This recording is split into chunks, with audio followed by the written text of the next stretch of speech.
Bueno, sin duda alguna que uno de los elementos más relevantes de la crisis en una dictadura, me hago cargo yo, no te hago parte de estas palabras, de una dictadura como la venezolana, es la situación de derechos humanos, y por eso estamos junto a Francisco Cox. Muchas gracias por acompañarnos. Muchas gracias por la invitación.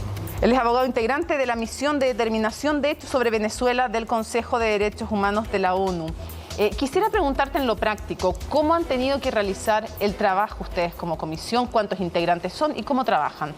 Bueno, nosotros originalmente éramos tres: Paul Sills, que es escocés, Marta Baliña, que es nuestra presidenta, que es portuguesa, y yo.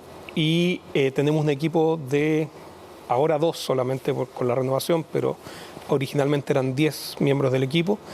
Y básicamente lo que hacemos es recopilar información documental, y tenemos entrevistas con distintas víctimas, gentes que son agentes del Estado, que nos proporcionan información, y gentes que dejaron de pertenecer y que se fueron recientemente, y tenemos entrevistas con ellos. La forma de hacer las entrevistas, porque el gobierno no nos deja entrar. Es que eso es súper, perdón que me tenga ahí, pero eso es súper importante, porque el régimen de Maduro ha descalificado el informe que realizan ustedes, diciendo, pero es que ellos no han estado aquí, no saben lo que está pasando aquí, porque ustedes no han estado acá, es la pregunta. Allá, sí, digo. Lo que pasa, y mira, eso no tiene nada, o sea, eso es bastante frecuente cuando se determinan estas misiones, que los gobiernos no dejen entrar a los integrantes. Ponte tú, de 17 misiones que se han hecho, 15 no han podido ingresar. ¿En Venezuela? A los países. No, te digo a nivel mundial, en general. Mundial. En general se hacen porque se hacen en contextos en los cuales hay fuertes sospechas de que existen violaciones graves de los derechos humanos.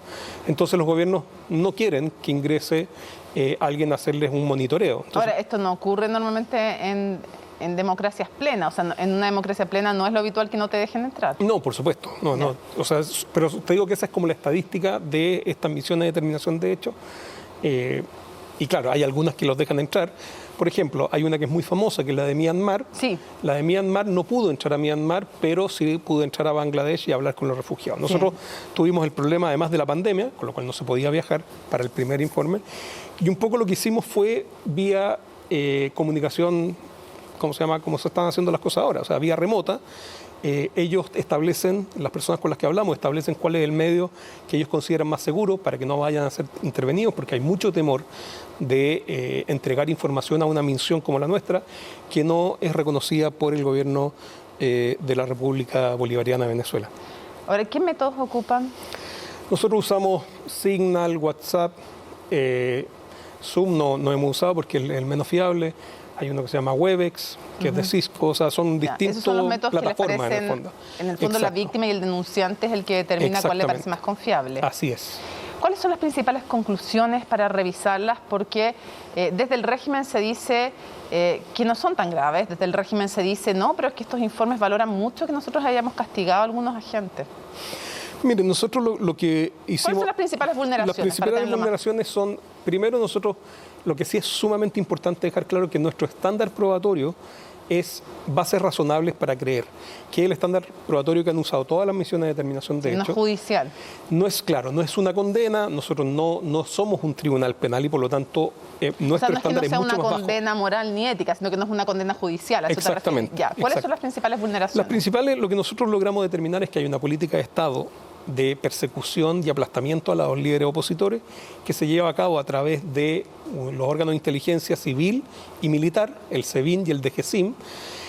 Esa es una de las políticas, y en ese contexto hay detenciones arbitrarias, hay también torturas y hay, en algunos casos, desaparición forzada de corto tiempo, que ese no alcanza el estándar de crimen de lesa humanidad porque es de corto tiempo.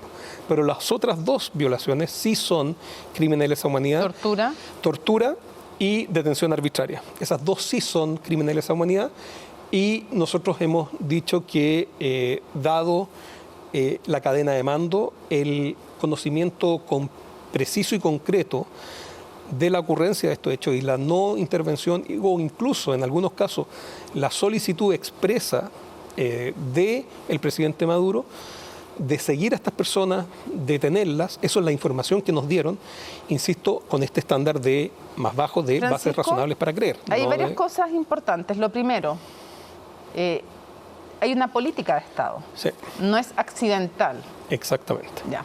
Esto quiere decir que es una política sistemática del Estado. El Estado activamente decide emplearla. Exacto. Lo segundo, de acuerdo a lo que ustedes han investigado, el régimen no puede decir, mira, se mandaban solos los que hicieron esto. No, en absoluto, porque junto con eso lo que nosotros observamos, y déjame decirte la segunda política que nosotros consideramos que había, que es la limpieza social, por decirlo entre comillas. ¿Qué es eso?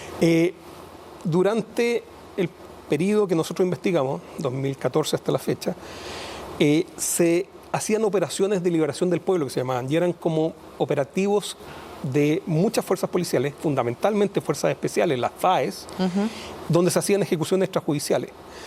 Y ahí también nosotros decimos, mire, aquí hay una política de Estado de limpieza social, en ese sentido. Entonces esas son las dos políticas. Y Maduro a veces, en unas ocasiones, sabe y en otras solicita activamente. En las que solicita es más que nada en el aplastamiento de la oposición. Ahí nosotros tuvimos fuentes que nos dijeron que el presidente se comunicaba directamente con el jefe de la SEBIN y le decía a quiénes tenían que investigar, a quiénes tenían que detener.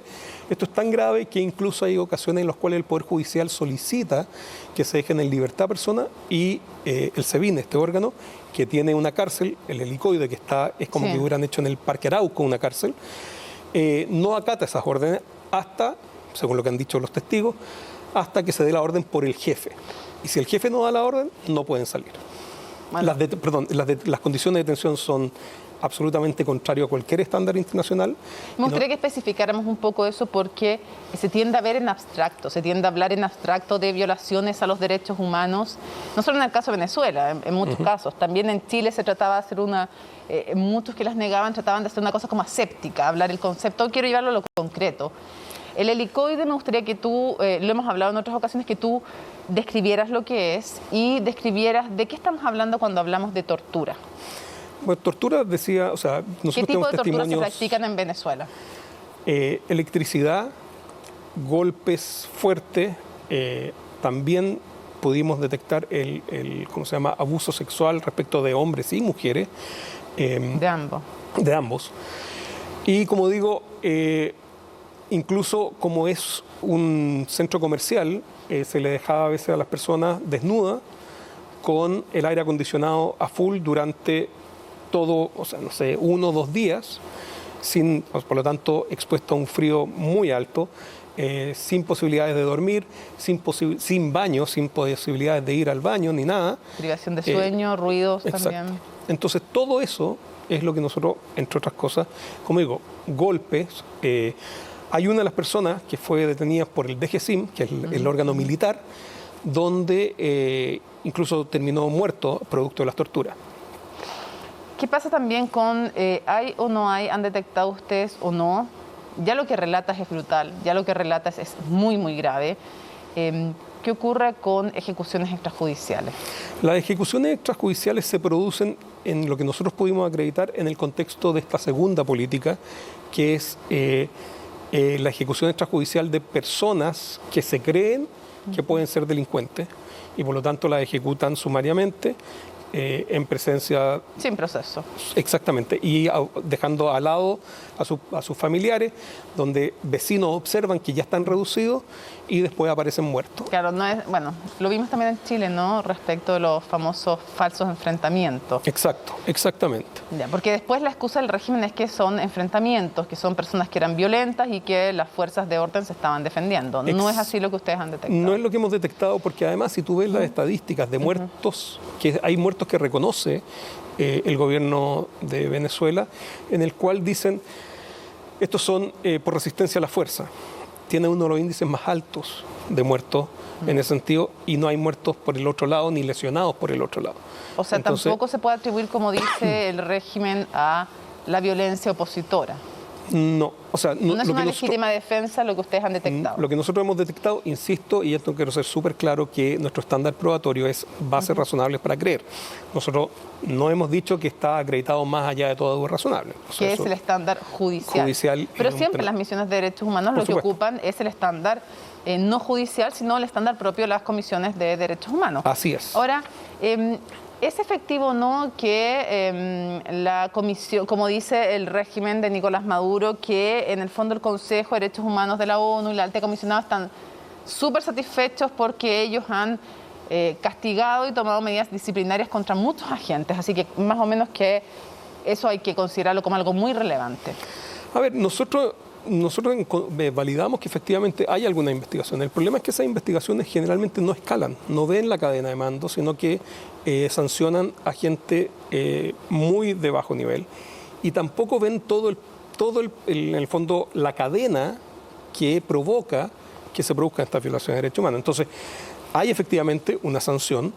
Nosotros incluso en la respuesta que nos dieron a nuestro informe, dan unas cifras, pero esas cifras después no son respaldadas con información. O sea, no sabemos tampoco si la gente que ellos dicen que han sancionado es realmente la que han sancionado. Exacamente. ¿Y es una sanción administrativa o judicial? No, hay sanciones judiciales, pero ellos dicen que hay sanciones judiciales. Ya, nosotros hemos consta. solicitado, a nosotros no nos consta. Nosotros hemos solicitado la información tanto a la Fiscalía como al Gobierno, como al Ministro de Justicia, e incluso al Poder Judicial. No nos han respondido. Sabemos, porque se hizo público recientemente ante un proceso ante la Corte Penal Internacional, que proporcionaron cierta información, pero esa información no es pública y no nos la han proporcionado a nosotros. La Corte Penal Internacional no nos la puede proporcionar a nosotros. Ya, entonces, y por lo tanto, como te digo, nosotros no podemos descartar totalmente sobre eso, pero tampoco podemos dar fe de que efectivamente se haya, investigado. Nosotros estamos todavía investigando, se renovó nuestro mandato por 2 años más y por lo tanto también nos vamos a hacer cargo de eso una vez que publicamos nuestro informe en septiembre. Este septiembre nosotros tenemos que de nuevo publicar un informe, hicimos una actualización en marzo de este año y como digo, en septiembre vamos a Ginebra y vamos a presentar el informe. O sea, hasta ahora no es como para quedarse tranquilo con la respuesta del régimen de que hay sancionados. En absoluto.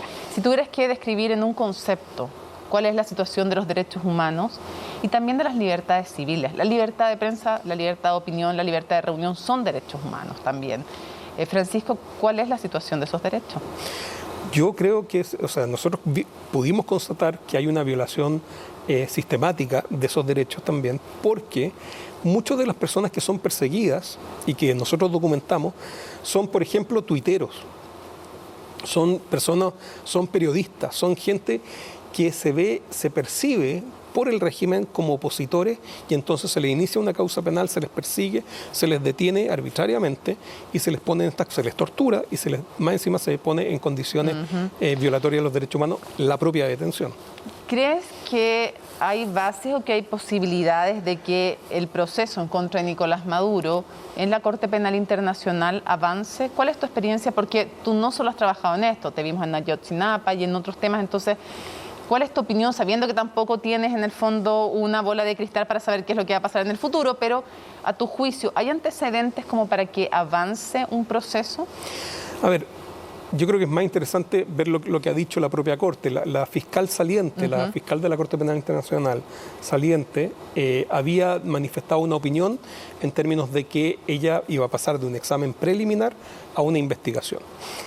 Que eso no siempre pasa, porque a veces se descarta. Muchas veces se descarta. O sea, eso ya nos habla de que podría haber bases para seguir avanzando. O sea, de hecho, por ejemplo, si nosotros ponemos ejemplos, se les manda mucha información a la Fiscalía de la Corte Penal Internacional, denunciando violaciones masivas de derechos humanos, denunciando crímenes de lesa humanidad, y ni siquiera se pasa a la etapa de examen preliminar. Sí, no se abre causa. Exacto. Entonces, en esta etapa, que incluso una etapa previa, o sea, la Fiscalía dijo, ¿sabe qué?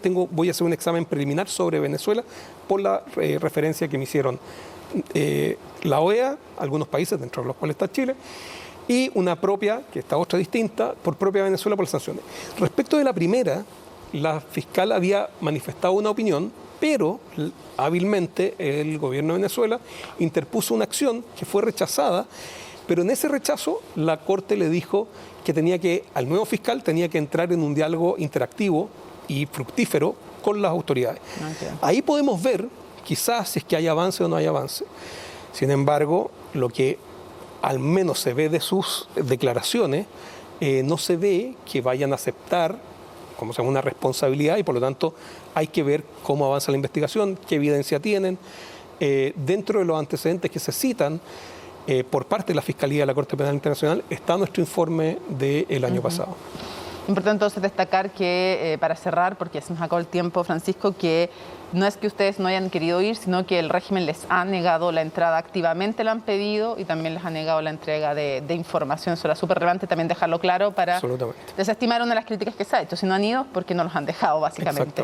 Francisco, muchísimas gracias por habernos acompañado hoy día en Conexión Global. Bueno, hacemos una pausa.